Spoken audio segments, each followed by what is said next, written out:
बिस्मिल्लाहिर्रहमानिर्रहीम। अज़ीज़ नाज़रीन सलामुन अलैकुम। साजिद रिज़वी आप सबका खैर मकदम करता है आप ही के पसंदीदा प्रोग्राम एक मौका, आप और आपके सवाल में। जी हाँ नाज़रीन, इस प्रोग्राम में आपके भेजे हुए सवालात आप खुद पूछ रहे हैं हमारे एक्सपर्ट से। नाज़रीन, कहते हैं कि मुसलमान घराने में पैदा होना मुसलमान नहीं कहलाता है, बल्कि सच्चा मुसलमान वो होता है जो मुसलमान बनने की कोशिश करता है और इस्लाम के बारे में रिसर्च करता है, उसे पढ़ता है और उस पर अमल करता है। हकीकत में अगर देखा जाए कि हम मुसलमान घराने में पैदा तो हो जाते हैं, लेकिन अगर हम रिसर्च नहीं करते हैं, हमें कुछ बातें पता नहीं चलती हैं, तो यकीनन हम पूरी तरीके से उस पर खरे नहीं उतर सकते हैं। तो चलिए, वक्त हो चला है कि एक ऐसी शख्सियत का इस्तकबाल करने का हमारे प्रोग्राम में एक मौका में महाराष्ट्र सोलापुर से आए मोइनुद्दीन शेख साहब का। तो चलिए उनका इस्तकबाल करते हैं। अस्सलाम वालेकुम। अस्सलाम वालेकुम। अस्सलाम वालेकुम। कैसे हैं आप? उम्मीद से हैं खैरियत। मोइनुद्दीन साहब, आपका बहुत बहुत शुक्रिया, आपने हमें सवालात भेजे और हमारे प्रोग्राम एक मौका में आने का आपको मौका दिया गया। नाज़रीन, मैं इनके बारे में बता दूं, इन्होंने रात भर का सफ़र किया, ये इतने बिजी थे, इनके पास टाइम नहीं था और ये हमारे प्रोग्राम में यहाँ पे सुबह पहुँचे और फिर अभी शूटिंग और इनको अभी वापस भी जाना है क्योंकि ये गवर्नमेंट एम्प्लॉयज़ हैं और गवर्नमेंट में जॉब करते हैं। तो चलिए मैं उनसे ही पूछता हूँ कि वो क्या करते हैं। सबसे पहले तो मैं चाहूँगा ये पूछना कि आपका सफ़र कैसा रहा? सफ़र अच्छा ही रहा आपका। जी। और जो है थोड़ी सी ट्रेन लेट हो चुकी थी जी। और आने में थोड़ा सा देर हो गया आने में। चलिए, आने में थोड़ा देर हो गया। जी हाँ। वैसे आप सही मकसद के निकले थे तो वो मकसद पूरा हो रहा है आपका? जी हाँ, पूरा हो रहा है। मैं जो है सवालात लेकर आया हूँ और मैं उम्मीद करता हूँ मुझे मुतमईन जवाब भी मिल जाएंगे। चलिए, हम उम्मीद करते हैं कि हमारे जो एक्सपर्ट हैं आपको मुतमईन बख्श जवाब भी देंगे।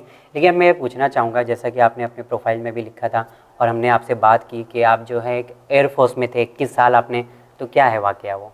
जी हाँ, मैं 17 बरस में जो है एयरफोर्स में गया हूँ जी। वहाँ पे 21 साल की सर्विस करने के बाद, वहाँ का बॉन्ड पूरा होने के बाद फिर मैं पोस्ट ऑफिस में ज्वाइन हुआ हूँ। अच्छा। तो पोस्ट ऑफिस में मैं एज ए पोस्टल असिस्टेंट की हैसियत से काम कर रहा हूँ और बस और मेरा शौक़ है रिसर्च करना, इस्लामिक स्टडीज़ में करता हूँ बचपन से। मतलब जैसे हम एयरफोर्स में गए थे वहाँ पे जो है बहुत से लोग क्वेश्चंस पूछते थे मुझे और मुझे उतना इल्म नहीं था उसके बारे में। तो फिर मैं जो है वहाँ से स्टार्ट किया रिसर्च करना कि भाई हमें जो है सेटिस्फैक्ट्री जवाब देना है। बिल्कुल। और तो फिर वहाँ से शुरुआत हो गई। तो उससे पहले मैं अपने नाम से शुरुआत किया हूँ। जैसे कि मेरा नाम शेख मोइनुद्दीन है जी। तो ये मोइनुद्दीन जो है अपने हिंदुस्तान के ख्वाजा मोइनुद्दीन चिश्ती हिंदन वली जो है, जो राजस्थान में, हाँ, अजमेर शरीफ में है, तो वहाँ से ताल्लुक़ है मेरा नाम। तो वहीं से मैंने शुरुआत की हूँ। अच्छा, तो आपने शुरुआत की अपने नाम से? नाम से ही पहले अपने नाम को हमें मतलब माँ बाप ने जो नाम रखे हैं वो क्यों रखे हैं, उसकी क्या वजह है, तो उसका क्या मकसद है।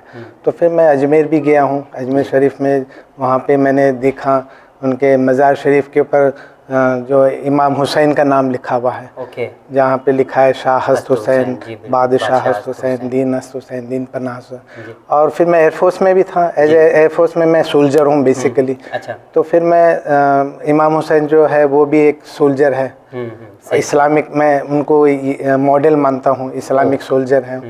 तो वहाँ से शुरुआत होगी। तो स्टडीज़ जो है मैं वहीं से शुरू की हूँ, as a Islamic, as a soldier की तरह मैं पढ़ता हूँ। अच्छा, एज ए सोल्जर पढ़ते हैं। हाँ। एक सोल्जर जो होता है यकीनन अपनी भी हिफाजत करता है, साथ साथ हमारे देश की भी हिफाजत करता है, लोगों की भी हिफाजत करता है। और उसमें क्या क्या स्ट्रेटजीज़ वो अपनाते हैं, वो किस तरह से, मतलब डिफेंस वो किस तरह से करते हैं। और तो इसी तरह फिर मैंने जंग पढ़ना शुरू किया हूँ, इस्लामिक जंग में क्या क्या। तो ये शुरुआत जो है, मेरे एक ख़ास दोस्त है, उनका नाम है अब्दुल सत्तार खान। वो मेरे खान वो जो है मेरे एयरफोर्स में मेरे साथी थे। फिर उनसे मैं बहुत कुछ सीखा हूँ। अच्छा। इस्लाम के बारे में और जो है जंग के बारे में, कि he was also a soldier. और हम जो है अंग्रेज़ी में गुफ्तगू करते थे, तो अंग्रेज़ी में जो है अच्छा, मतलब उनसे ताल्लुकात रहे। और वहीं से शुरुआत हो गई, हर चीज़ को मैं सीखना शुरू किया हूँ। चलिए, आपने सीखना शुरू किया। लेकिन जो आपने बताया कि 21 साल आप एयरफोर्स में रहे, अभी आप जो है पोस्ट ऑफिस में काम करते हैं, पोस्टल असिस्टेंट करते हैं, लेकिन अभी ग्लोबलाइजेशन हो गया है, सारी चीज़ें टेक्नोलॉजी बेस करने लगी है। तो मैं चाहूँगा कि कैसे अभी पोस्टल असिस्टेंट में आपका क्या काम है ऐसा? अभी पोस्ट ऑफिस जो है बहुत ही मॉडर्नाइज हो गया है जी। सारा चीज़ कंप्यूटराइज हो गया है जी। तो पहले तो जो है हम पोस्ट करते थे और इंतज़ार करते रहते, वो मिला या नहीं मिला, डाकिया कब डाकिया आएगा, हाँ कब आएगा, कब पहुंचा या नहीं पहुंचा, ये इस तरह का इंतज़ार करना पड़ता। अब जो है वैसा नहीं रहा, अब जो है ये सारा कुछ इंटरनेट बेसिस पर है, तो आप उसको ट्रैक भी कर सकते हैं। घर बैठे जो है पोस्ट ऑफिस जाने की ज़रूरत नहीं है। आप जो अगर कोई रजिस्टर या पार्सल भेज देते हैं, अब घर बैठे जो है हमारी साइट है www.indiapost.gov.in, उसके ज़रिए हम जो है ट्रैकिंग कर सकते हैं और कहाँ तक पहुँचा, ये ईजी तरीका है। तो हम घर बैठे हमें पूरा मालूमात मिल जाती है कि भाई जो अपना अमानत जो है वहाँ पे पहुँच गया है। चलिए, एक बहुत बहुत शुक्रिया, आपने थोड़ा सी हमें जो है पोस्ट ऑफिस के बारे में बताया और उसकी साइट के बारे में बताया। लेकिन मैं जानना चाहूँगा कि सोलापुर एक ऐसा शहर है जो बहुत ही मतलब अगर देखा जाए तो इतिहास में भी उसका नाम रहा है, तो सोलापुर के बारे में आप क्या बताएंगे? जी हाँ, सोलापुर में जो है जंग आज़ादी से उसकी तारीख है जी। सबसे मतलब 10 साल पहले जो है सोलापुर में पहली बार जो है अपना तिरंगा जो है लहराया गया है। तो उस समय कर्फ्यू का ये था, माहौल था। तो हमारे जो 4 हुतात्मा है सोलापुर के, तो उन्होंने जो है कर्फ्यू को तोड़कर जो है झंडा लहरा दिया, तो उनके उसकी वजह से उनको जो है सज़ा भी, मौत की सज़ा भी मिली। तो वो जो है हमारे शहीद हैं, सोलापुर के शहीद है, तो इसलिए उनको सोलापुर जो है पुण्य नगरी भी कहा जाता है। अच्छा जी। और हाल ही में जो है हम सोलापुर के जो है बहुत से लोग शहीद भी होते रहते हैं, क्योंकि मैं फ़ौजी रहने के नाते जो है मैं फ़ौजियों से ज़्यादा ताल्लुक़ रखता हूँ। तो सोलापुर और सोलापुर डिस्ट्रिक्ट के बहुत से लोग शहीद भी हुए हैं हिंदुस्तान के लिए। और हाल ही में जो है शेख मोहसिन शेख बोलकर जो है हमारे, हाँ वो भी शहीद हो गए, आतंकवाद के खिलाफ मुठभेड़ में जो है शहीद हो गए। तो ये तारीख है, मतलब एक सोलापुर की अच्छी तारीख है लोगों के सामने। और खासकर चैनल विन उन शहीदों को भी सलाम करता है जो देश के लिए लड़ते हैं और हमें बचाते हैं। यकीनन चैनल विन उन सबको सलाम करता है, उनके घर वालों को भी सलाम करता है कि उनके पास ये जज्बा है कि लोगों को ऐसी चीज़ों में भेजते हैं कि लोगों की हिफाजत करें। लेकिन मैं ये जानना चाहूँगा कि हर किसी को रहता है कि कोई एक मौके की तलाश हो, तो आपको ऐसा क्यों लगा कि प्रोग्राम एक मौका में आना चाहिए? आपने कब से शुरू किया चैनल विन देखना? चैनल विन देखना तो बस 2 महीने ही हो गए मुझे चैनल विन देखना। अच्छा, इत्तेफाक से जो मैं अपनी बहन के घर गया तो वहाँ पे उनके पास डिश टीवी था, तो वहाँ पे वो देख रहे, तो मैं बोले ये तो नया चैनल है। तो फिर मैं, और मुझे अच्छा भी लगा, और उसमें मसाइल ज़िंदगी है और एक मौका भी मैं वहाँ पे देखा हूँ। तो मैं सोचा चलो हम भी जो है, क्योंकि अपने हदीस भी है कि seek knowledge from cradle to grave, और अगर आपको चीन भी जाना हो तो वहाँ पर भी आप जाके इल्म हासिल कर सकते हैं। तो ये सोच के मैंने सवालात भेज दिया, और इत्तेफाक से, और या मेरी खुशनसीबी है कि मैं इस विन चैनल में सिलेक्ट हो गया और मैं यहाँ पे आया हूँ बॉम्बे में। तो बहुत ही अच्छा मौका मिला है, और ये बहुत ही अच्छा प्लेटफॉर्म है जहाँ पे अपने सवाल पेश कर सकते हैं, और उम्मीद है मुझे उसकी जवाबात भी जो है मुतमईन जवाबात मिलेंगे। जी बिल्कुल, हम उम्मीद करते हैं हमारे जो मौलाना साहब आज आपके सवालों का जवाब देने वाले हैं, बिल्कुल आपको मुतमईन बख्श जवाब दें। लेकिन मैं ये कहना चाहूँगा कि जैसे आपने कहा कि हदीस है कि अगर आपको इल्म हासिल करना हो रसूल खुदा सल्लल्लाहु अलैहि वसल्लम की, तो आपको चीन जाना पड़े तो आप जाइए। खैर ये तो जो है सोलापुर से मुंबई तक आना था, सपनों की मांग रही। तो उम्मीद करता हूँ कि आपका सफ़र अच्छा रहा हो, और ये भी उम्मीद करता हूँ साथ साथ कि जो आप अपने सवालात लेकर आए हैं उसके जवाब भी आपको मिलें। बहुत बहुत शुक्रिया। तो जी हाँ नाज़रीन, ये मोइनुद्दीन शेख साहब हैं जो सोलापुर से तशरीफ़ लाए हमारे प्रोग्राम में एक मौका में। लेकिन मैं ये कहना चाहूँगा कि आपने 2 गवर्नमेंट जॉब की है। पहले तो आप एक एयरफोर्स में रहे, एज अ सोल्जर आपने काम किया है, हिंदुस्तान के लिए काम किया है, हमारी कौम के लिए काम किया है। अब दूसरी बात, आप एक और काम में बिज़ी हैं जो पोस्ट ऑफिस में एज ए असिस्टेंट हैं। तो 2 गवर्नमेंट जॉब करना आपको मैं मुबारकबाद देता हूँ, क्योंकि आपने 21 साल का दौर रहा। तो अभी कितने साल से आप ये पोस्ट असिस्टेंट का काम कर रहे हैं? पोस्टल असिस्टेंट जो है मैं 15 साल से कर रहा हूँ। जी 15 साल हो गया। अब 3 साल रह गए, उसके बाद रिटायरमेंट है, 60 साल हो जाएंगे। जी जी। और मगर ये जो रिसर्च करना जो है, पढ़ाई जो जारी, वो तो जारी रहेगा, और अब मुझे फुल टाइम मिल जाएगा रिटायरमेंट के बाद। मैं इसी में सर्व करूँगा अपने, इंशाल्लाह हम उम्मीद करेंगे। जैसे कि मैंने कहा था कि एक मुसलमान पैदा होना अलग बात है, लेकिन सच्चा मुसलमान होना और तलाश करना, सही बात पढ़ना और उस पर अमल करना एक बहुत ही अच्छी चीज़ है। तो मैं उम्मीद करता हूँ कि आप जिस इल्म को यहाँ हासिल करने के लिए आए हैं उसका जो है सवालों का जवाब आपको मिले। तो आप यहाँ तशरीफ़ रख सकते हैं। बहुत बहुत शुक्रिया। तो जी हाँ नाज़रीन, अब यहाँ पे तशरीफ़ ला चुके हैं मोइनुद्दीन शेख साहब, जो सोलापुर से पहुँचे मुंबई हमारे प्रोग्राम में एक मौका में हिस्सा लेने के लिए। वक्त हो चला है कि मोइनुद्दीन शेख के सवालों का जवाब देने के लिए आज हमारे साथ हमारे स्टूडियो में आ रहे हैं मुंबई खोजा जामा मस्जिद के पेश नमाज मौलाना सैयद मोहम्मद रूहे ज़फ़र साहब। तो चलिए उनका इस्तकबाल करते हैं और इस प्रोग्राम का आगाज़ उन्हीं के साथ करते हैं। अस्सलाम वालेकुम। अल्हम्दुलिल्लाह अल्हम्दुलिल्लाह। मैं साहब आपका एक बार बहुत बहुत शुक्रिया एक बार फिर अदा करना चाहूँगा, क्योंकि हमारे प्रोग्राम में एक मौका में आप दोबारा आ रहे हैं, तो आप क्या कहना चाहेंगे? खुदा का शुक्र है जी, हमें भी एक मौका मिला कि मरतबा फिर हम इस प्रोग्राम के ज़रिए अपने देखने वालों को सलाम भी अर्ज़ कर सकें और अपनी बातों को भी पहुंचा सकें। जी मज़ा आपका बहुत बहुत शुक्रिया, क्योंकि आपने वक्त निकाला और यकीनन आप लोगों के पास वक्त नहीं होता है और वक्त निकाल कर यहाँ पे आते हैं, हम इसके शुक्रगुज़ार हैं। मतलब आज जो हमारे साथ जो शख्सियत आई है हमारे प्रोग्राम में एक मौका में, ये सोलापुर डिस्ट्रिक्ट से ताल्लुक़ रखते हैं, सोलापुर से आए हैं। सोलापुर शहर एक मशहूर शहर है महाराष्ट्र का। तो ये मोइनुद्दीन शेख साहब हैं और मैं उम्मीद करता हूँ कि जो उनके सवालात लेकर आए उनके जो है जवाब उन्हें मुतमईन बख्श मिलें। इंशाअल्लाह खुदा जैसा चाहेगा वैसे ही होगा इंशाअल्लाह। तो मतलब आपका बहुत बहुत शुक्रिया, आप हमारे प्रोग्राम में हैं, मतलब आप यहाँ तशरीफ़ रख सकते हैं। तो जी हाँ नाज़रीन, यहाँ पर मौलाना रूहे ज़फ़र साहब भी तशरीफ़ ला चुके हैं और सवाल पूछने के लिए हमारे साथ स्टूडियो में मौजूद हैं मोइनुद्दीन शेख साहब। अब देखना ये होगा कि इनके क्या सवालात हैं, क्योंकि ये एक रिसर्चर हैं जो इस्लाम के बारे में रिसर्च कर रहे हैं। क्या सवालात लेके आए, क्या यकीनन वो सवालात हमारे लिए फ़ायदेमंद होंगे? तो देखते रहिए हमारा प्रोग्राम एक मौका। मैं आपसे मुलाकात करता हूँ इस सवाल और जवाब के सिलसिले के बाद।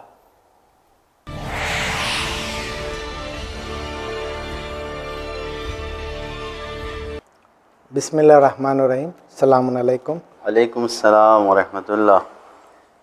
मौलाना अगर इजाज़त हो तो मैं कुछ सवाल अर्ज़ करूं? बिस्मिल्लाह बिस्मिल्लाह। जी हाँ, मेरा पहला सवाल है, मैं रिसर्च भी करता हूं इस्लामिक स्टडीज़ में। तो मैंने देखा कि रसूल खुदा सल्लल्लाहु अलैहि वसल्लम अहले बैत अतर अलैहिस्सलाम बहुत से मुसीबत उठाए हैं, तो उनके रोज़मर्रा ज़िंदगी में सिर्फ मुसीबत और इम्तिहान ही देते रहें? उनकी ज़िंदगी में कोई खुशी ऐसा कोई बात हुई है? जी, अच्छा जहन में आपके ख़्याल आया, और शायद इसकी वजह यह है कि ये सवाल आपके जहन में जो आया है उसकी वजह यह है कि ज़्यादातर तज़किरा मुसीबत का होता है, इसलिए। वरना आप देखें तो रोज़मर्रा की ज़िंदगी जो भी है इनकी, उस ज़िंदगी में पैदाइश से लेकर जनाब पैगम्बर इस्लाम की पैदाइश हो, या उसके बाद उनकी बेटी या उनके दामाद या उनके बच्चे, अगर आप देखें तो हर मौके पे पैदाइश से लेकर उसके बाद खुशियों के बेतहाशा बेशुमार मौके आए हैं और बाकायदा खुशी मनाई गई है। जबकि पैगम्बर इस्लाम ख़ुद यतीम थे, क्योंकि जब आपकी विलादत हुई है तो उस वक्त जनाब अब्दुल्ला इस दुनिया में नहीं थे। लेकिन लोगों ने जब देखा कि कुदरती तौर पर मोजिज़े हो रहे हैं, कैसर व किसरा जो बादशाहत कर रहे थे, किसी का महल गिर गया, किसी का वीरान हो गया, इस किस्म के वो आतिशकदे फ़ारस जो था वो खामोश हो गया, जो कभी नहीं बुझता था। इस तरीके के जब मोजिज़े हुए तो ख़ुद ब खुद पैगम्बर इस्लाम खुशी की अलामत है कि पैदाइश के मौके पर, विलादत के मौके पर खुशी मनाई गई। इसी तरीके से ज़िंदगी के जिस पहलू पे भी आप देखें तो इनकी ज़िंदगी में खुशी का मौका आया है। ज़िक्र गमों का होता है, इसलिए ऐसा लगता है कि, वरना ख़ुद जिस वक्त पैगम्बर इस्लाम की तिजारत का मौका आया और आपको तिजारत के लिए भेजा जाने लगा, तो उस वक्त एक ख़ुशी का मौका था कि लोगों ने जो आपको अमीन और सादिक कहते थे, लोगों में ख़ुद ब खुद एक ख़ुशी ईजाद हुई, जागी कि आज मसलन एक जवान हमारा हमको तिजारत के लिए यानी बिज़नेस के लिए लेके जा रहा है अपने साथ। उस वक्त खुशी मनाई गई। या उसके अलावा ख़ुद आपकी शादी का मौका, जो वलीमा दिया गया, वही खुशी की अलामत है। फिर शहज़ादी जो आपकी बेटी, उनकी विलादत, शहज़ादी फ़ातिमा सलामुल्लाह अलैहा, उनकी विलादत के मौके पर, उनकी शादी के मौके पर, ये सारी चीज़ें हैं जो ज़ाती ज़िंदगी में यानी पर्सनल लाइफ में जो निजी ज़िंदगी है उसमें खुशियाँ मनाई गई। और जब दीन के उसमें आइए आप, तो सिर्फ ऐसा नहीं है तबलीग दीन में जहाँ मुसीबतें उठाई हैं, परेशानियाँ उठाई हैं, उसके साथ साथ जहाँ पर दुश्मनों का मुकाबला किया, हमेशा जंग और मुसीबत नहीं है, खुशी का भी मौका आया है।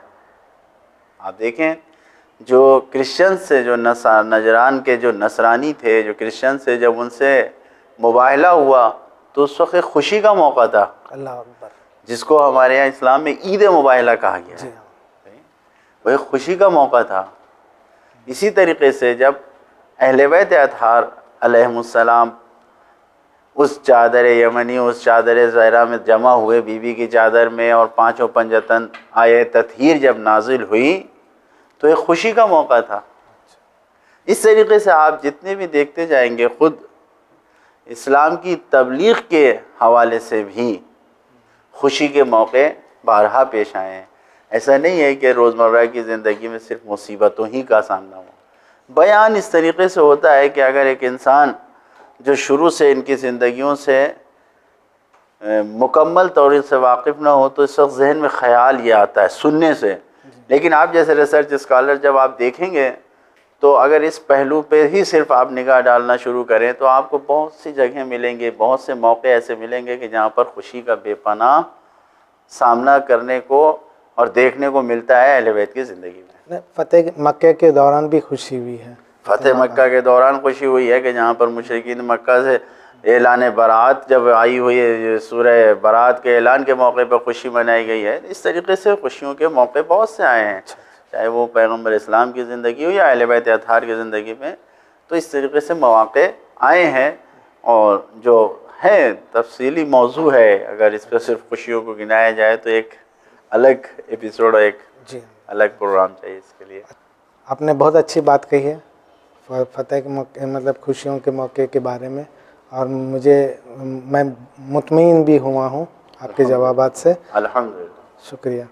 तो सवाल का सिलसिला आगे बढ़ाते हुए अगला सवाल है मेरा कि शैतान को शिकस्त देने के लिए क्या स्ट्रेटजी अपनाना चाहिए हमें? सही, क्योंकि कुरान मजीद में ये कहा गया है कि इन्नहु लकुम अदुव्वुन मुबीन, ये शैतान तुम्हारा खुला हुआ दुश्मन है।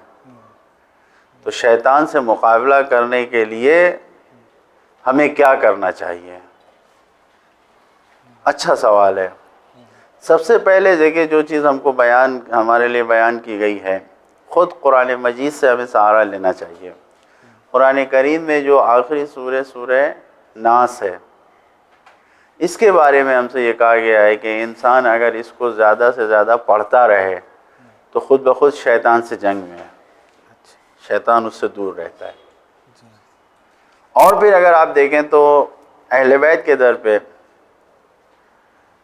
हमारे चौथे इमाम, यानी जो फर्जंद रसूल का एक सिलसिला है, इमाम हुसैन के बेटे इमाम ज़ैनुल आबिदीन अलैहिस्सलाम, उनकी एक किताब है दुआओं की, सहीफ़े सज्जादिया। सहीफ़े सज्जादिया की 17वीं दुआ, 17 नंबर की जो दुआ है, उस दुआ में इमाम अलैहिस्सलाम ने तरीक़ा बताया है दुआ के अंदाज़ में कि हम किस तरीक़े से शैतान से जंग करें, शैतान को अपने से दूर करें। ये वहाँ पर बयान किया गया है। इसके अलावा अगर इंसान खुदा को याद करता है, ज़िक्रुल्लाह, अल्लाह को याद रखना, अल्लाह को याद करने से भी शैतान दूर रहता है। अल्लाह को याद करने के मुख्तलिफ़ तरीक़े हैं, नमाज है, इबादतें हैं, इसके अलावा अल्लाह का ज़िक्र करना, तस्बीहें पढ़ना, ये सब अल्लाह को याद कर, मुस्तहब नमाज़ें पढ़ना, इससे शैतान दूर होता है। इसी तरीके से तवस्सुल, दुआए तवस्सुल और वसीला बनाना, नबी करीम की आल को और नबी करीम को ख़ुद वसीला बनाना, इससे शैतान दूर होता है। दुरूद शरीफ, जो दुरूद है, जो सलवात हम पढ़ते हैं, इस सलवात को पढ़ना, जितना ज़्यादा इंसान सलवात पढ़ेगा शैतान ख़ुद दूर होता है। ये सब शैतान से जंग के रास्ते हैं। सबसे अहम चीज़ यह है कि इंसान अपने गुस्से के पावर पे कंट्रोल करे। जब इंसान गुस्से की हालत में आता है, गज़बनाक होता है, तो इस हालत में शैतान के पास ये वो मौका होता है कि वहीं पर आके हमला करता है और इनको अल्लाह के रास्ते से दूर करता है। अपने आप पर कंट्रोल करना, ये शैतान को दूर करता है। गज़ब जो, तो गुस्सा जो आता है, इसको रोकना। इसी तरीके से अगर आप और शैतान से को शिकस्त देना चाहते हैं, तो हर वो चीज़ जो आप अपने लिए पसंद करते हैं, जो चीज़ हमें पसंद है, वो हम दूसरों के लिए पसंद करें। जब जो चीज़ हमको अच्छी लगती है वो हम दूसरों के लिए भी अच्छा समझें, तो फिर शैतान भागता है। शैतान हमको आके कहता है हसद करो, शैतान हमसे आके कहता है बुराई करो, तो हमको क्या अच्छा लगता है? हमको अच्छा लगता है कि कोई हमसे जलेसी ना करे, कोई हमसे हसद ना करे, कोई हमारी बुराई ना करे। तो यही चीज़ हम दूसरों के लिए करें कि हम दूसरे की बुराई नहीं करें, हम दूसरे से हसद नहीं करें। जब हम इस तरीके से चलेंगे तो शैतान खुद ब खुद दूर होता जाएगा हमसे। हर वो नेक काम जिसको इंसान पसंद करता है कि अपने बारे में करे, वही जब दूसरों के बारे में करेगा तो शैतान खुद ब खुद दूर होगा। और इसका सबसे अच्छा और बेहतरीन नुस्खा जो हमसे कहा गया है कुरान मजीद में, फस्तइज़, किसी से, यानी इस्तिआज़ा करो, पनाह मांगो खुदा की। लिहाजा हमेशा इंसान को कहना चाहिए हर काम शुरू करने से पहले, औज़ु बिल्लाहि मिनश शैतानिर रजीम, बिस्मिल्लाहिर रहमानिर रहीम। औज़ु बिल्लाह यानी अल्लाह से पनाह मांगता हूँ। हर वक्त अल्लाह से पनाह मांगना चाहिए। वाक़ई शैतान हमारा खुला हुआ दुश्मन है, और जो भी सीधे रास्ते पे चलना चाहता है, शैतान उसको चलने से रोकता है, क्योंकि उसने कसम खाया है। तो हम ही लोगों को बहकाता है, ऐसे ही को बहकाने की उसने कसम खाया है। लाक़ुदन्ना अला सिरातिकल मुस्तक़ीम, यानी यकीनन यकीनन मैं तेरे सीधे रास्ते पर बैठूंगा। लअग़वियन्नहुम अजमईन, सबको बहकाऊंगा। तो जो सीधे रास्ते पे चलने की कोशिश करता है, शैतान उसी को कहता है। तो शैतान से लड़ाई करना, जिसे कहे जंग करना, हमारे लिए ज़रूरी है। और उसका बेहतरीन तरीक़ा यही है कि दुआ, ज़िक्र, अल्लाह की याद के साथ हमेशा हम इसको पढ़ते रहें कि औज़ु बिल्लाहि मिनश शैतानिर रजीम, सलवात पढ़ते रहें। यकीनन शैतान हमेशा हमेशा के लिए हमसे दूर रहेगा। अल्लाहु अकबर। मौलाना, आपने बहुत ही अच्छी बात कही है और बहुत ही अच्छा आसान नुस्खा बताया। बिस्मिल्लाहिर्रहमानिर्रहीम कहो और शैतान को शिकस्त याद करना बेहतरीन तरीक़ा है। चलिए, मैं अगला सवाल पूछता हूँ।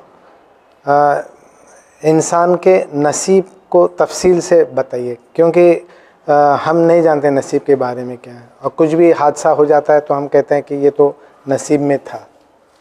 तो नसीब क्या चीज़ है? इंसान की किस्मत या नसीब जिसको हम कहते हैं, जी कि तकदीर में यही लिखा था। हाँ जी हाँ।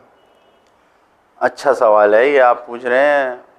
ये एक चैप्टर है हमारे यहाँ अक़ायद के बाब में, जो हमारा अक़ीदे का बाब है, उसमें ये बात कही जाती है कि क़ज़ा और क़द्र, क्या चीज़ क़ज़ा इलाही है और क्या क़द्र इलाही है, उसी को हम ला के अपने यहाँ तकदीर में मिलाते हैं।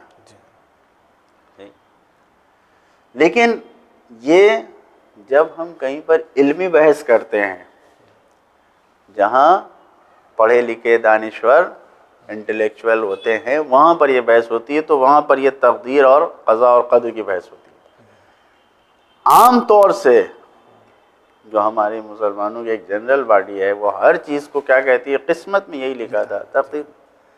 ये सिर्फ एक बहाना है अपनी सुस्ती का, अपने एक्टिविटी को कम करने का, या अपने अंदर जो इंसान यानी सुस्त हो जाता है, कुछ करना नहीं चाहता है, तो वो अपनी कमी को इस पर्दे में छुपाने लगता है कि यही लिखा था किस्मत में। जबकि खुद कुरान मजीद में मौजूद है, ये हुक्म दिया गया, लैसा लिल इंसानि इल्ला मा सआ, हर इंसान को जो वो कोशिश करेगा वो मिलेगा, जो भी इंसान कोशिश करेगा वो मिलेगा। रिवायत में, हदीस शरीफ में है कि मन जद्दा वजदा, जिसने कोशिश किया उसने पाया, कैसे हो सकता है कि इंसान हर चीज़ को अपनी किस्मत और अपनी तकदीर में, जहाँ पर हम मुसीबत में पड़े, जहाँ हमें कोई नुकसान हुआ, किस्मत में ये लिखा था। किस्मत इसको नहीं कहते हैं, किस्मत इसको नहीं कहते हैं कि इंसान अपनी सुस्ती, अपनी कमकारी के हमें खुद आगे नहीं बढ़ना है, हमें आगे नहीं जाना है, और कहते खुदा यही चाहता था। नहीं, मेहनत करनी चाहिए हमें। मेहनत करना चाहिए। खुदावंद आलम ने ये कहा है कि तुम दुआ करो हम कबूल करेंगे, कहा यानी ऊनी अस्तजिब लकुम, तुम दुआ करो मैं कबूल करूँगा। लेकिन साथ साथ हदीस शरीफ में, रिवायत में ये आया है कि खुदावंद आलम ने कहा है कि मैं ऐसे इंसान को रिस्क नहीं दूंगा जो मस्जिद में बैठकर अल्लाहुम्मा रज़ुक़ना कहे। मस्जिद में बैठ के खुदाया मुझे रिस्क दे दे, खुदाया मुझे रोज़ी दे दे, खुदाया मुझे रोज़ी दे दे, मैं ऐसे को रिस्क नहीं दूंगा। मस्जिद के बाहर जाके मेहनत करके, काम करके रिस्क को कमाएगा जब, और फिर आके मस्जिद में कहेगा खुदाया मुझे रिस्क दे, तो मैं उसे रिस्क भी दूंगा, बरकत भी दूंगा, और शुक्रिया अदा भी करना होगा अल्लाह से। ये इंसान अपनी कमियों को छुपाने के लिए खुदा के ऊपर रख देता है, ऐसा नहीं है। वरना तकदीर और क़ज़ा इलाही वो चीज़ें हैं जो खुदा जानता है इंसानों के बारे में, उसने मुअय्यन किया है। लेकिन जैसे जैसे इंसान अमल करता जाता है वैसे वैसे उसका मुक़द्दर बनता जाता है, और हर चीज़ इंसान के अपने अमल से जुड़ी हुई है, जो करेगा वो उसे मिलेगा। नाज़रीन, मौलाना ने बहुत अच्छी बात कही है। आपको मेहनत करना होगा और डटे रहना होगा, तभी आप जो है कामयाब रहेंगे। और जहाँ पे सुस्तपना होगा तो आप कहेंगे कि ये किस्मत की बात है। तो इस तरह से नहीं कहना है, हमें मेहनत करना है और ज़्यादा से ज़्यादा कोशिश करना है। और आप हाँ, और आपको ये हक़ है कहने का। जी हाँ, जैसा कि आपने अपनी बातें बताई कि आप एयरफोर्स में रहे और अभी भी आप, तो आप खुद इतनी मेहनत कर रहे हैं, इसलिए आपको हक़ पहुँचा। पहले आपने अमल किया है, फिर आप ये कह रहे हैं, मैसेज दे रहे हैं, तो ये आपको हक़ है। और इंशाअल्लाह देखने वाले और सुनने वाले आपके इस मैसेज से सबक हासिल करेंगे। जी हाँ, बहुत बहुत शुक्रिया मौलाना। अगला सवाल है मेरा, बच्चा जब इस दुनिया में आता है तो रोते हुए आता है, इसके पीछे रूहानी पहलू क्या है? क्योंकि जब माँ भी देखती है जब बच्चा नहीं रोता है तो माँ सोचती है कि वो बेचैन हो जाती है। माँ कहती है कि मेरा बच्चा मर तो नहीं गया है। सही। तो ये रोना एक ज़िंदगी की अलामत है, मगर उसके एक्चुअल रूहानी पहलू क्या चीज़ है इसमें? सही। बच्चा जब दुनिया में आता है रोता हुआ आता है, अगर न रोए तो ये कहा जाता है कि ये फितरत के अगेंस्ट है, फितरत के ख़िलाफ़ है। लेकिन जब रोता हुआ आता है तो माँ भी मुतमईन होती है, उसको ये इत्मीनान रहता है कि मेरा बच्चा सही है। तो ये रोते हुए क्यों आता है? ये बात कही गई है कि जब इंसान उस दुनिया को छोड़ता है, वो जो माँ के पेट की दुनिया थी, और उस दुनिया से रुखसत होके उस दुनिया से बाहर आता है, तो उस दुनिया के छूटने का इसको रंज होता है। लिहाजा पैदाइश के वक्त जब डिलीवरी होती है बहुत रोता है, रोते रोते कुछ देर, थोड़ी देर होते होते कुछ देर के बाद, घंटे 2 घंटे के बाद थोड़ा सा उसको सुकून मिलता है, फिर चुप होता है। क्यों? अब वो चीज़ जो उसने अपने माँ के पेट में अपनी दुनिया समझ रखी थी, वो ये सोच रहा था कि दुनिया हमारी यही है, और वहाँ से जब बाहर निकला तो उस दुनिया के छुटने का जो अफसोस होता है उससे उसकी रुलाई होती है, वो रोता है। और इसीलिए दूसरे तरीक़े पे जो आज की मेडिकल साइंस है उसने ये कहा है कि बच्चा जब वो माँ के पेट से बाहर आता है तो उसको, जिसे कहते हैं, वर्जिश, एक्सरसाइज की ज़रूरत होती है। और वो एक्सरसाइज उसकी फितरत में खुदावंद आलम ने जो रखा है वो इस तरीक़े से कि वो जब रोता है तो रोने की वजह से उसके बॉडी के जितने मसल्स हैं सब एक्टिव हो जाते हैं, उसकी जितनी रगें हैं, नसें हैं, सब एक्टिव हो जाती हैं। अगर आपने कभी किसी छोटे बच्चे को देखा हो, और से जो बच्चा पैदा हुआ है तो आप उसको देखिए, तो इस तरीक़े से वो बच्चा सामने आता है कि रोते रोते आंखें बंद हुई जा रही हैं, पेशानी लाल हुई जा रही है। ये क्या होता है? ये पूरी बॉडी एक्टिव होके काम कर रही है और खून दौड़ रहा है। ये उसकी सेहत के लिए है, ये उसकी हेल्थ के लिए ज़रूरी होता है इस तरीके से। इसीलिए हमारे फर्जंद रसूल हज़रत इमाम जाफ़र सादिक़ अलैहिस्सलाम ने जनाब मुफज़्ज़ल को जो तौहीद का दर्स दिया है, खुदा को पहचाना है, तो उसमें एक चीज़ कहा है कि देखो, जब बच्चा माँ के पेट में होता है तो उस माँ के पेट में कुछ ऐसी रुतूबत, कोई लिक्विड, कोई ऐसी चीज़ें होती हैं जो उसके माइंड में, उसके जहन में होती है, उसके दिमाग में, और उसके लिए उस दुनिया के लिए ज़रूरी होती है।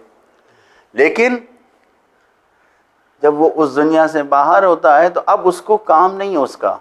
जब ये बच्चा रोता है और रोने से इसकी आंखों से आंसू आता है,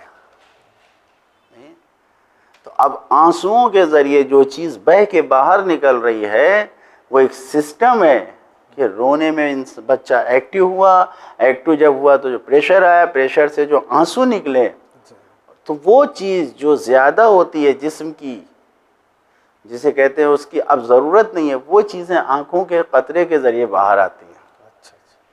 ये उस किताब में छठे इमाम ने हमारे इरशाद फरमाया। अल्लाह अकबर, बहुत ही अच्छी बात कही आपने मौलाना। और नाज़रीन, आप भी मुतमईन हो गए होंगे इस जवाब से। और मेरा अभी अगला सवाल है, इंसान जो है नमाज, रोज़ा, हज अपनी ज़ाती फ़ायदे के लिए अमल बजा लाता है, मगर मैं ये पूछना चाहता हूँ, जुल्म को मिटाने के लिए या इंसानियत को बचाने के लिए क्या जद्दोजहद करनी चाहिए, वो भी नॉन वायलेंस के तरीके से? कि ये सही है कि इंसान अपने ज़ाती फ़ायदे के लिए इन अमाल को, नमाज को, रोज़े को और इसको बजा लाता है। ये हर इंसान तकरीबन इसी तरीक़े का है। लेकिन वो लोग जो खुदा से करीब हो जाते हैं, फिर वो अपना फ़ायदा नहीं देखते। वो नमाज में, रोज़े में अपना फ़ायदा नहीं देखते। फिर वो नमाज पैगम्बर करीम, पैगम्बर अकरम की उस रिवायत के मुताबिक कि अस्सलातु मेराजुल मोमिन, नमाज मोमिन की मेराज है, तो वो उस मेराज को पाने के लिए नमाज अंजाम देते हैं कि जिससे खुदा की बारगाह में खुदा से करीब हो सके। जिस रोज़े की जो इल्लत बयान की गई है, जो रीज़न बयान किया गया है कि कुतिबा अलैकुमुस सियाम, क्यों? लअल्लकुम तत्तक़ून, शायद तुम परहेज़गार बन जाओ, शायद तुम अपने आप को गुनाहों से बचा सको। नहीं, तो वो इसलिए रोज़ा रखते हैं। नहीं ये कि अगर रोज़ा नहीं रखेंगे तो जहन्नम में जाएंगे, नमाज नहीं पढ़ेंगे तो जहन्नम में जाएंगे, नहीं। अगर वही नीयत है तो वो अपने लिए है। लेकिन नहीं, जो हकीकी इबादत गुजार हैं वो इमाम मुत्तकीन, मौला अली के जो मानने वाले हैं, जो उनको फॉलो करते हैं, जो उनकी बातों को मानते हैं, वो ये देखते हैं कि उन्होंने ये कहा है कि मैंने न जन्नत के लालच में खुदा की इबादत किया है, न जहन्नम के खौफ से इबादत किया, बल वजदतहु अहलन लिल इबादा, मैंने उसको, खुदा को इबादत के लायक पाया है तो इबादत कर रहा हूँ, इसलिए करते हैं। सही, ये तो एक चीज़ है। अब हम इस जहालत का मुकाबला, इस जुल्म का मुकाबला, इसको यानी अगर मिटाना चाहते हैं, कैसे करें? सबसे बड़ी चीज़ यह है कि जो पैगाम, जो मैसेज पैगम्बर अकरम ने हमको दिया है कुरान की तालीम के ज़रिए, वो क्या है? इक़रा बिस्मि रब्बिकल लज़ी खलक़, यानी सबसे पहले पढ़ाई को कहा है, पढ़ो। उसके बाद तालीम की बात कही है। खुद पैगम्बर इस्लाम आए हैं किस लिए? तालीम देने के लिए। जो भी चाहता है कि लोगों को निजात दिलाए, तो सबसे अहम काम आज की दुनिया में है कि जहालत से मुकाबला करें। नादानी ये बहुत बड़ी लानत है। जब इंसान जाहिल होता है तो ये जाहिल इंसान को कुफ्र और दीन से बाहर, यानी जहालत इंसान को कुफ्र पे लेती जाती है। मतलब अनपढ़ रहना भी एक गुनाहगार है, गुनाह है। अनपढ़ रहना भी एक गुनाह है अगर इंसान जाहिल। लिहाजा अगर कोई चाहता है कि इंसानियत को उरूज पे ले जाए, बरतरी दे, बुलंदी पे ले जाए, तो उसके लिए ज़रूरी है कि आज अपने समाज और माशरे से जहालत को ख़त्म करें। जब लोग पढ़ाई और लिखाई और अपने आप में इल्म पाएंगे तो बहुत सी बुराई खुद ब खुद दूर होती जाएगी, ख़त्म हो जाएगी बुराइयाँ। क्यों? इसलिए कि फिर उनको पता चल जाएगा कि अगर हम इस बुराई की तरफ जाएंगे तो लोग हमें क्या कहेंगे। लेकिन जब इंसान जाहिल रहेगा तो उसको परवाह नहीं होगी, इज़्ज़त का कोई परवाह नहीं होगी, कोई उसको ये नहीं सोचने में आएगा कि हमको क्या कहेंगे, नहीं, वो जो चाहेगा कर लेगा, सोचेगा इसी में हमारा फ़ायदा है। लिहाजा अगर इंसानियत की खिदमत करना है और इसको जुल्म को मिटाना है तो इसके लिए सबसे अहम काम यह है कि इंसान के लिए जितना मुमकिन हो, ज़रूरी नहीं है कि एक बड़ी अंजुमन, बहुत बड़ी कमेटी बना के तब काम शुरू है, नहीं, हर इंसान अपना ज़ाती तौर पर एक एक, यानी वन मैन, एक एक आदमी जितना हो सके लोगों को जहालत से निजात दिलाए, यकीनन इंसान की बहुत बड़ी खिदमत है। फिर ये नाइंसाफ़ी कैसे दूर हो जाएगी इस जगह?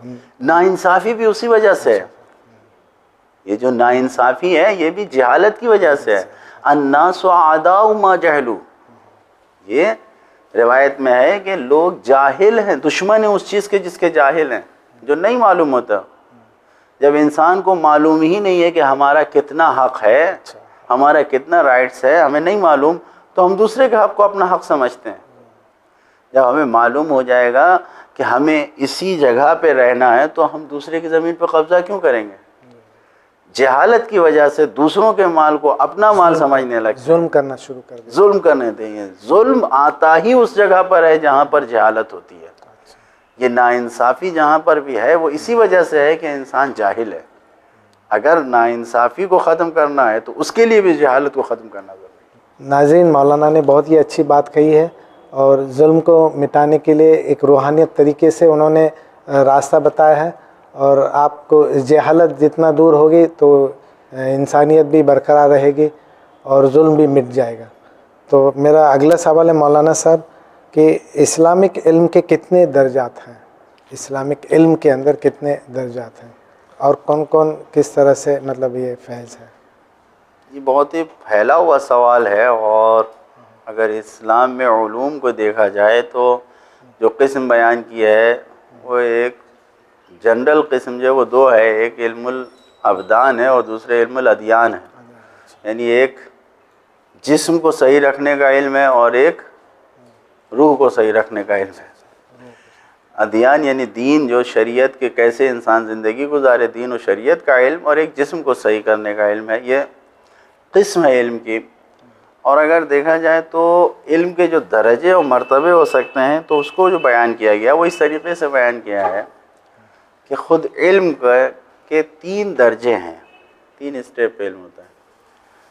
एक इल्मुल यकीन है, एक ऐनुल यकीन है और एक हक़्क़ुल यकीन है। इल्म और यकीन तकरीबन एक ही ज़ात पे, एक ही चीज़ है कि जो इल्मुल यकीन है इसके जो मिसाल और एग्ज़ाम्पल बयान की गई है इस तरीके से कि जब इंसान किसी जगह से धुआं उठता हुआ देख रहा है, अपनी आँखों से उसने देखा धुआं उठ रहा है, सही, तो अब इस धुएं से उसको इस बात का पता चला कि यहाँ पर आग जल रही है, सही, ये क्या हो गया? ये इल्मुल यकीन है, यानी इल्म हासिल हो गया कि आग जल रही है। अब जब आप इस धुएं को देख के उस धुएं की तरफ चले गए, नज़दीक पहुँच गए और अपनी आँखों से आग जलते हुए देखा, सिर्फ पहले धुआं देखा था तो इल्मुल यकीन था, यानी इल्म हासिल हुआ। और जब उस धुएं को अपनी आँखों से देख के आग तक पहुँच गए और आग को जलता हुआ देख रहे हैं, आग लगी हुई देख रहे हैं, आग जल रही है, तो ये ऐनुल यकीन, अपनी आँखों से आग को देख लिया आपने। पहला एक निशानी थी, दूसरे अब असल चीज़ को देख लिया। लेकिन इन दोनों से बढ़ के जो इल्म का मर्तबा है वो क्या है? हक़्क़ुल यकीन है कि सिर्फ आग को धुआं नहीं देखा आपने, बल्कि आग को छू लिया, गर्मी को अपने वजूद में महसूस किया। जब टच किया आपने तो गर्मी, आपका हाथ जो जला, जो गर्मी महसूस हुई, इसको हक़्क़ुल यकीन कहते हैं। तो ये मरहला जो है, ये दर्जा जो है, ये इल्म का सबसे आली दर्जा है। हर चीज़ में जितनी भी इंसान की मारिफत और मालूमात है, चाहे दीन की हो या दीन के से आगे बढ़ के वो खुदा के बारे में हो, ये तीनों मरहला, ये तीनों दर्जा इंसान को तय करना पड़ेगा। इस तरीक़े से खुदा के बारे में अगर इंसान चाहे तो ये जो इल्म का मरहला है, ये इल्मुल यकीन, ऐनुल यकीन, हक़्क़ुल यकीन, इल्मुल यकीन पर उसकी निशानियों को देख के पहुँच सकता है, लेकिन ऐनुल यकीन और हक़्क़ुल यकीन तक पहुँचना बहुत मुश्किल है।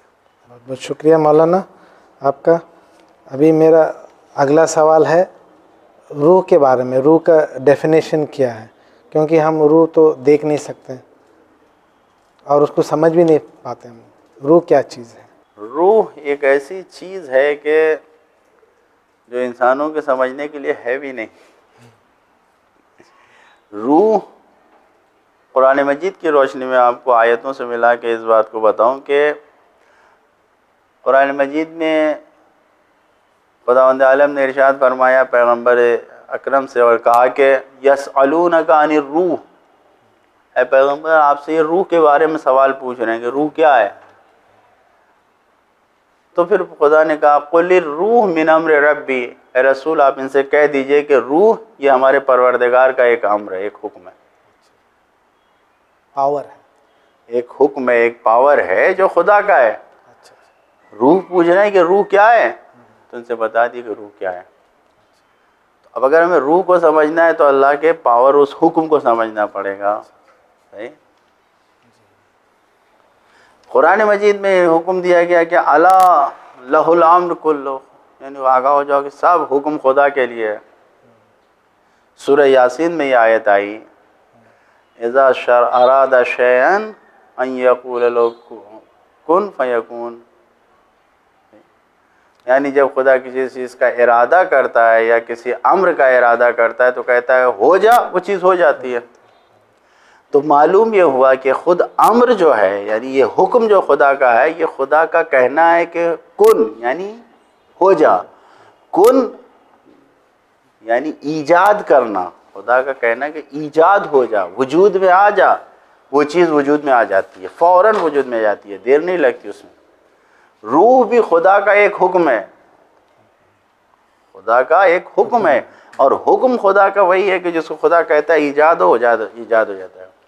लिहाजा जो ये रूह इंसानों के अंदर पाई जाती है, जिस रूह को, इस रूह को समझना इस हिसाब से कि हम दुनिया की किसी चीज़ से इसको समझ सकें, ये मुमकिन नहीं है। सिर्फ इस बुनियाद पर कि खुदावंद आलम का ये एक हुक्म है, जैसे और दूसरे हुक्म और खुदावंद आलम के जो कुछ करिश्मे हैं हम इस दुनिया में देख रहे हैं, उसी तरीके से हमें रूह को भी समझना पड़ेगा। यह हकीकत है कि इंसान की हकीकत रूह से है। अगर इंसान की रूह जिस्म से निकल जाती है तो ये मुर्दार से ज़्यादा कुछ नहीं होता। इसीलिए तो कहा कि इंसान एक रूह, एक लतीफ़, एक बहुत ही पाकीज़ा रूह का एक मजमुआ है। लिहाजा इरशाद होता है, मौला कायनात फरमाते हैं कि मैं इस इंसान के ऊपर ताज्जुब करता हूँ कि जिसका आगाज़ एक नजिस कतरे से, जिसका अंजाम यानी जब वो पैदा हुआ तो नजिस कतरे से, अंजाम जब वो मरा तो एक मुर्दार है, नजिस है, मुर्दा नजिस हो जाता है। तो कहा जब ये इन दोनों के बीच में है, एक नजिस कतरा और एक मुर्दार, तो इस बीच में जब ये होता है तो ये कैसे अपने आप में गुरूर करता है, कैसे खुदा को भुला देता है। तो ये रूह जो इंसान की है, ये इंसान को ज़िंदगी बख्शती है, ये इंसान को खुदा से करीब करती है, ये इंसान को पहचानवाती है कि ये इंसान इंसान है। यानी अगर इंसान को इंसान बन के रहना है तो अपनी रूह को पाकीज़ा करना पड़ेगा, और ये रूह खुदावंद आलम का अम्र है। बहुत बहुत शुक्रिया मौलाना साहब।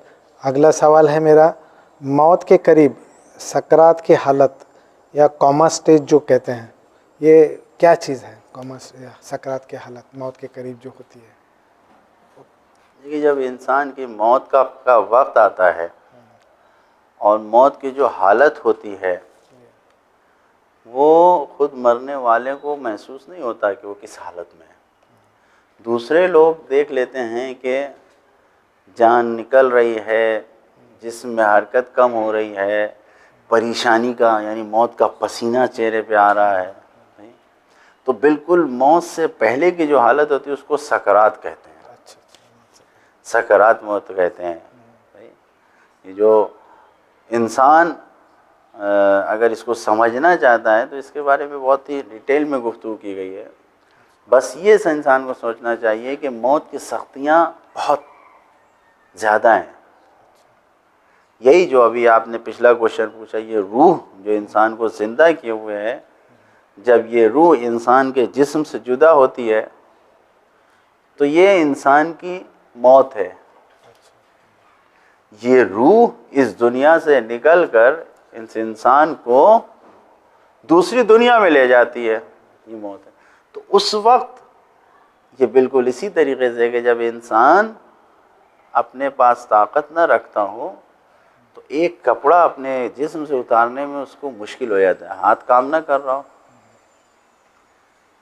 तो कैसे उस कपड़े को उतारेगा, पहनेगा, क्या करेगा। मौत दुनिया के लिबास और दुनिया के कपड़े को उतारने का नाम है और आखिरत के कपड़े को पहनने का नाम है मौत। तो अब इस लिबास को उतारने में ये जो मौत का मरहला पे जा रहा है, ये सख्तियाँ जो है ये इंसान की ज़िंदगी पे डिपेंड करता है। अगर इंसान ने ज़िंदगी पाको पाकीज़ा गुजारी है, गुनाह से अपने आप को दूर रखा है, साहिब ईमान और मोमिन बनकर अगर ज़िंदगी गुजारा है तो ये सकरात मौत जो होती हैं, मौत की सख्तियाँ तो होती हैं, पता नहीं चलती, इंसान को महसूस ही नहीं होता। लेकिन अगर इसने दुनिया में परेशानियाँ, लोगों को अजियत पहुँचाई, तकलीफ़ पहुँचाई, ख़ुद लोगों का हक़ छीना, ख़ुद कोई खुदा की ना इबादत किया, ना खुदा से करीब हुआ, जब ये हालत होती है इंसान के लिए तो ऐसी सूरत में जो इंसान मौत के करीब पहुंचता है तो उसको जान देना बहुत सख्त होता है। जैसे एक ये गिलास रखा हुआ है, अगर उसको इस गिलास से मोहब्बत है तो ये गिलास को भी छोड़ना नहीं चाहता, तो इतनी बड़ी दुनिया को कैसे छोड़ना जाए। तो ये मौत की सख्तियों का जो होती है इसको कहते हैं सकरात मौत, मौत के हालात से मुकाबला करना। लिहाजा रिवायत में हमारे यहाँ मिलता है कि जब मोमिन की रूह निकलती है, जिस्म से जुदा होती है, तो ये ऐसे है कि जैसे एक फूल से खुशबू निकली, पता ही नहीं चला। लेकिन वो इंसान जो बाईमान नहीं होता, जो खुदा पर ईमान नहीं रखता, जो उसके बताए हुए काम पर अमल नहीं करता, उसके लिए जान का देना कितना सख्त होता है। ये बिल्कुल एक कांटेदार दरख्त पर रेशम का कोई कपड़ा डाल दिया जाए, रेशम का दुपट्टा, ओढ़नी जो होती है वो डाल दिया जाए और उस कांटेदार पे डाल दरख्त उसको खींचा जाए तो उसके तार अलग अलग हो जाते हैं। तो जैसे वो होती है, अगर उस सिचुएशन को, उस कंडीशन को आप अपने जहन में ला सकिए, उससे बुरी हालत होती है बेईमान शख्स को जान देने में, कितनी तकलीफ हो सकती है। अगर कुछ फरीज़ा रह जाए कुछ तो हम अदा करने से मौत आसान हो जाती है उस समय। यकीनन मसलन अगर कोई इंसान, छोटी सी बात, कोई उससे माँ नाराज़ है और मौत आ रही है, बीवी नाराज़ है और मौत आ रही है, अगर उसको राज़ी कर ले तो मौत में आसान हो जाती है, आसानी हो जाती है। यकीनन ख़ास तौर से लोगों का जो हक़ होता है, जिसको हमारे यहाँ कहा जाता है, हमारे दीन की इस्तिलाह में हक़्क़ुन्नास, लोगों का हक़ अगर इंसान की गर्दन पे अगर उससे माफ़ी मांग ले तो मौत आसान हो जाती है। तो नाज़रीन, आपने देखा है मौलाना ने बहुत ही अच्छे जवाब दिए हैं और मैं उम्मीद करता हूँ कि आप भी मुतमईन हो गए सवालात से, और मैं तो मुतमईन हुआ ही हूँ और बहुत कुछ मैंने सीखा हूँ आपसे। तो आखिरी सवाल है छोटा सा, उसी मौत के ऊपर ही है और वक्त की कमी भी है शायद। तो अगला सवाल है, डॉक्टर मरीज़ को वेंटिलेटर पर रख देता है और जैसे ही वेंटिलेटर हटा देते हैं तो मरीज़ की मौत हो जाती है, तो क्या वेंटिलेटर पर रखना मुनासिब है लास्ट स्टेज में? जी जी, ये तो हमारा दीन और शरीयत जो है, हर काम में शरीयत ने हुक्म को बयान कर दिया है, लेकिन हुक्म पर अमल करने की ज़िम्मेदारी शरीयत ने उसके एक्सपर्ट को दिया है। अब ये इंसान बीमार है, मरीज़ है, तो ये बीमार इंसान को इलाज कौन करेगा? डॉक्टर इलाज करेगा। इस वक्त फैसला लेना, जो भी जजमेंट है, जो भी जज करना है, वो डॉक्टर करेगा। डॉक्टर अगर ये डिसाइड करता है कि इसको वेंटिलेटर पर रखा जाए तो रखा जाएगा, चाहे वो वेंटिलेटर पे रखने के बाद घंटे, 2 घंटे, 4 घंटे के बाद मर जाए, या 8 दिन के बाद मरे, महीने भर के बाद मरे, ये डॉक्टर के ऊपर है। लेकिन अगर वेंटिलेटर पर नहीं रखने के लिए डॉक्टर कह रहा है तो रखना ज़रूरी नहीं है। डॉक्टर यहाँ पर उसकी बात हमारी शरीयत में मानी जाएगी। जो डॉक्टर कहेगा, जो एक्सपर्ट है उसका, जो डॉक्टर का एक्सपर्ट है, जो डॉक्टर कहेगा वो उसकी बात माने। अगर वो ये सलाह देते हैं, वो कहते हैं कि इस मरीज़ को वेंटिलेटर पे रखा जाए, इसको वापस लाया जा सकता है, इसको क़ुव्वत मिल सकती है, रख दिया। ये फ़ैसला कोई और नहीं कर सकता। लेकिन हमारी शरीयत के मुताबिक हुक्म यह है कि जब इंसान को वेंटिलेटर पर रख दिया गया तो अब अगर डॉक्टर जिम्मेदारी ले रहे हैं तभी हटाया जा सकता है, कोई और नहीं हटवा सकता। जब तक आखिरी सांस भी आ रही है वेंटिलेटर से हटाना जायज़ नहीं है। ऐसे कोई तकलीफ़ तो नहीं होती मरीज़ को, जैसे वेंटिलेटर पे रखने से ऐसा तो नहीं होता कि मरीज़ को ज़्यादा तकलीफ़ हो रही है, क्योंकि इसमें ऑक्सीजन बाय प्रेशर दिया जाता है वेंटिलेटर में। नहीं, जब तक इंसान ज़िंदा है तो अब वेंटिलेटर पर रखा ही इसीलिए जा रहा है कि उसकी छोटी सी तकलीफ़ को, जो प्रेशर है, इसको सह ले, बर्दाश्त कर ले, क्योंकि आगे लाइफ में उसको अभी ज़िंदा रहना है। तो उसी तरीके से बिल्कुल जैसे इंजेक्शन लगाया जाता है, सिरिंज जाती है तो तकलीफ़ होती है नहीं, तो क्यों? इसलिए कि उसके आगे एक बड़ा मकसद होता है। इसी तरीके से वेंटिलेटर भी रखना शरीयत की निगाह में इसके यानी इसकी कोई पाबंदी नहीं है, इस पर कोई नहीं है, शरीयत की निगाह से जायज़ है। अच्छा, दुनियावी ज़िंदगी में हम जो स्टडीज़ करते हैं, साइकोलॉजी जो है, तो हम ह्यूमन बिहेवियर के बारे में हम सीखते हैं, ह्यूमन साइकोलॉजी। तो इसी तरह कुछ इस्लामिक ह्यूमन बिहेवियर, ऐसा कोई साइकोलॉजी सब्जेक्ट है इस्लाम के अंदर, जैसे वो इस्लामिक ह्यूमन बिहेवियर के बारे में पता चले? यकीनन आप अगर देखिए तो ख़ुद पूरा इस्लाम जो है वो बिहेवियर और ये अखलाकियात ही पर है, और जो साइकोलॉजी और नफ्सियात है वो तकरीबन इस्लाम में पाया जाता है। शुरू से लेके कुरान को किताब तरबियत कहा गया है। ख़ुद सरकार ख़त्मी मरतबत ने ऐलान किया, पैगम्बर इस्लाम ने क्या कहा है, इन्नी बुइस्तु लिउतम्मिमा मकारिमल अखलाक, यानी मैं मबऊस किया गया हूँ, मुझे खुदावंद आलम ने भेजा है, किस लिए? ताकि मैं लोगों को बुलंद तरीन अखलाक की तालीमात दे सकूँ। ये हमारा, और ये जो कुछ है इंसान की साइकोलॉजी तौर पर जो अखलाक होना चाहिए, जो पाकीज़गी होनी चाहिए, ये हकीकी पाकीज़गी है। ऐसा नहीं है कि सामने सामने जो ज़ाहिर में वही ओपन करके वही सब कुछ हमारा, नहीं, इस्लाम इसको पसंद नहीं करता। जो है सामने वही अंदर भी होना चाहिए। इस्लाम इसको ईमान कहता है, वरना हम आपके सामने कुछ कहें, पीठ पीछे कुछ जाके कहें, तो इसको इंसान निफाक कहता है इस्लाम। ये मुनाफिक है, और मुनाफिक खुदा की बारगाह में कबूल नहीं है। मुनाफिकीन की मजम्मत में, बुराई में पूरा सूरा आया है। तो अब ये इस्लामी अखलाकियात जो कुछ है, जो कुछ पैगाम है, जो इंसान के, हमारी जो नफ्सियात है, नफ्सियात यानी जो कुछ हमारे दिल में होना चाहिए, जो तालीमात होना चाहिए, वही होना चाहिए जो सामने है। और जब सामने हम अच्छे तरीके से रहेंगे तो अंदर और अच्छे तरीके से होना चाहिए। हकीकी यानी जो रियल है वो बातें हमें सीखना भी चाहिए और उस पर अमल भी करना चाहिए। पूरा दीन इस्लाम अगर देखें आप, तो मौला अली ने नहजुल बलागा के 112वें खुतबे में क्या कहा है, इंसान की रूह और इंसान की पहचान किस चीज़ से है? तक़वा से है। और तक़वा का क्या मतलब होता है?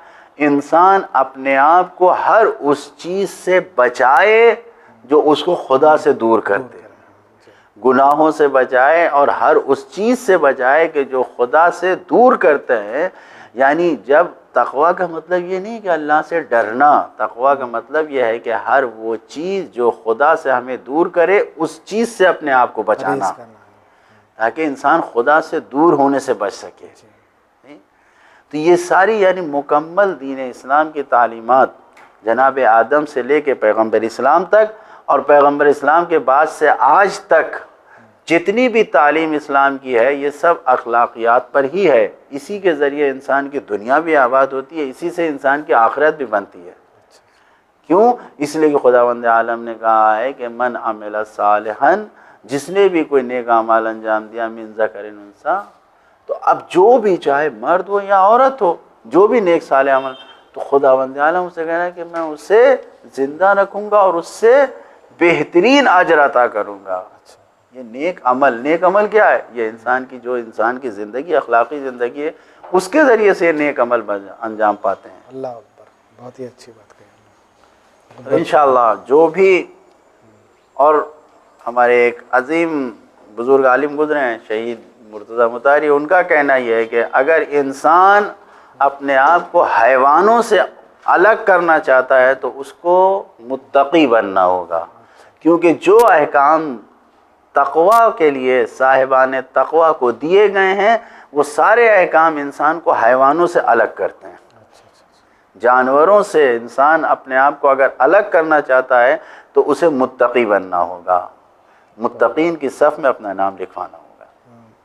मौलाना बहुत बहुत शुक्रिया आपका, और सवालात के जवाब इतने अच्छे तरीके से दिए और बहुत कुछ मैं सीख कर जा रहा हूँ आपसे, और इंशाल्लाह खुदा से शुक्रिया। हमारे लिए भी दुआ कीजिए और तमाम उन लोगों के लिए आप भी दुआ कीजिए, और हम भी इस चैनल के ज़रिए यही दुआ करते हैं कि जो भी रिसर्च कर रहा है, तहक़ीक़ कर रहा है, खुदावंद आलम ख़ुद उसको उसके रास्ते पर हिदायत करे, वो रास्ता जिसको ख़ुद उसने इंसानों के लिए मुअय्यन किया उस रास्ते की हिदायत करे इंशाअल्लाह।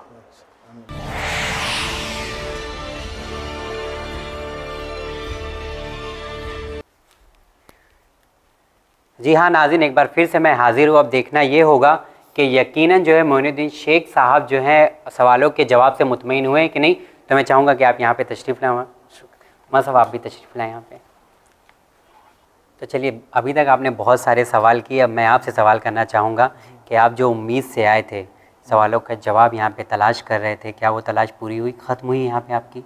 हाँ, बहुत से सवाल अच्छे, जवाब तो बहुत अच्छे मिले और बहुत कुछ सीखने मिला मुझे। जी। और ये विन चैनल बहुत ही अच्छा प्लेटफॉर्म है, तो आप खुलकर बात कर सकते हैं मौलाना से, और जो भी दिल में जो शुबा है या जो भी प्रॉब्लम या डिफ़िकल्टीज़ है उसको आप क्लियर कर सकते हैं। तो मुझे बहुत ही अच्छा लगा यहाँ पर आकर जो है मौलाना से मिलके, और बहुत इल्म हासिल। जैसा कि आपने बताया पहला एक्सपीरियंस है आपका, क्योंकि आप एयरफोर्स की ज़िंदगी आपने देखी है, अभी पोस्ट असिस्टेंट की जो देखी है ज़िंदगी, और एक और देखा आपने एक शूटिंग कैसे होती है और किस तरीके से, तो आप बहुत घबराए हुए थे, तो डर आपकी निकली अभी कि नहीं? हाँ, डर थोड़ा पहले शुरू में बहुत डर लग गया, मगर बाद में धीरे धीरे जिस तरह आपने और मौलाना ने हौसला अफजाई की है मेरी, और धीरे धीरे मैं ठीक हो गया हूँ और मैं खुलकर बात करने कोशिश की मैंने। चलिए अल्हम्दुलिल्लाह। तो यानी मैं ये कह सकता हूँ, ऐसा तो नहीं है कि आप कैमरे के दबाव में या किसी चीज़ से कि नहीं मैं मुतमईन नहीं हूँ, या सामने आप बोल दे कि हाँ मैं मुतमईन हूँ, तो आप अभी भी बोल सकते हैं, आपके पास एक मौका नहीं दोबारा मौका हम लोग आपको दे सकते हैं। बहुत ही अच्छा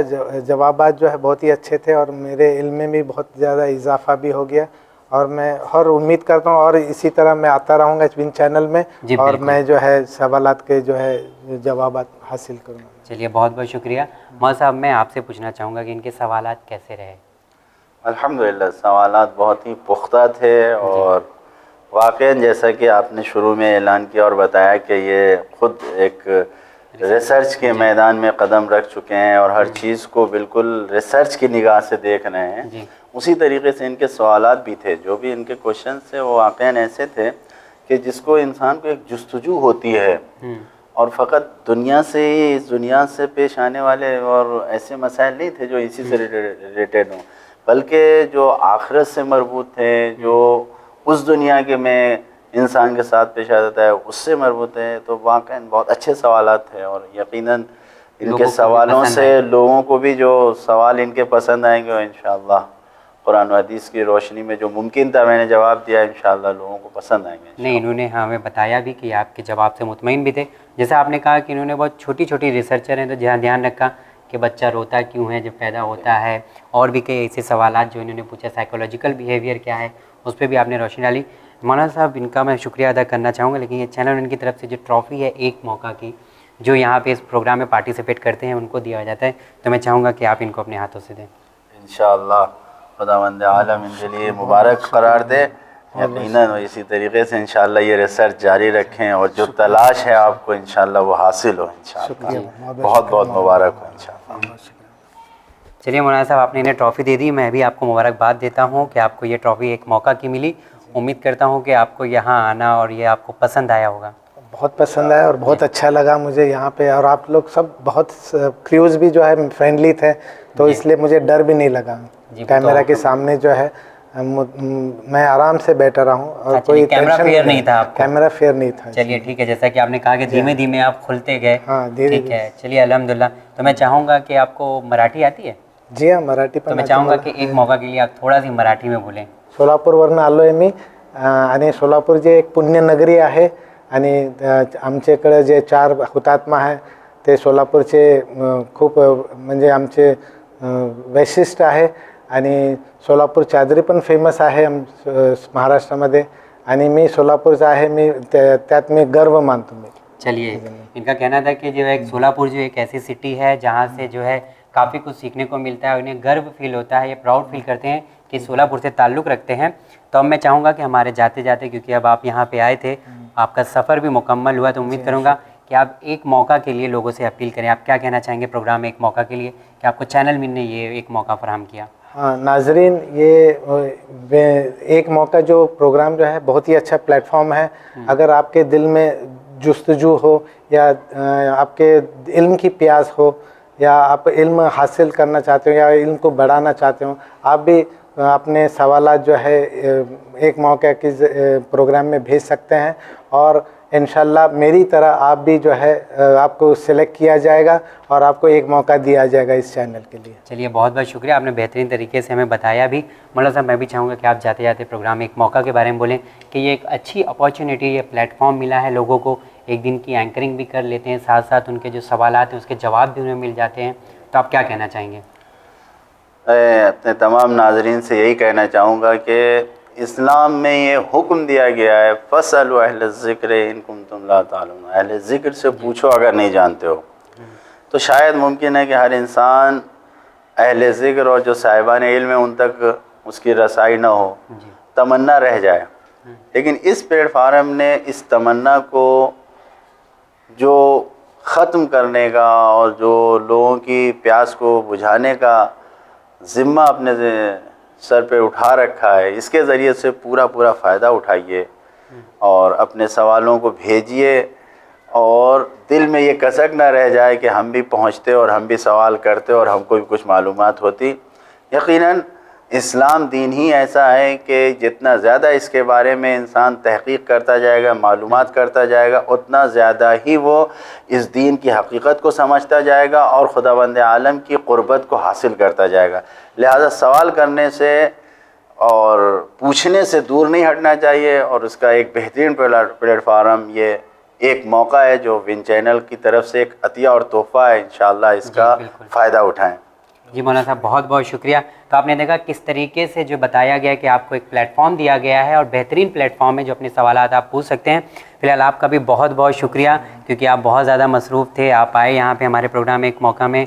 जैसे कि आपने बताया कि आप रिसर्च भी कर रहे हैं, और मैं ये कहना चाहूँगा, शायद ये कहना गलत नहीं होगा, ख़ासकर आप लोगों से क्या अपील करना चाहेंगे कि आप एक रिसर्चर हैं।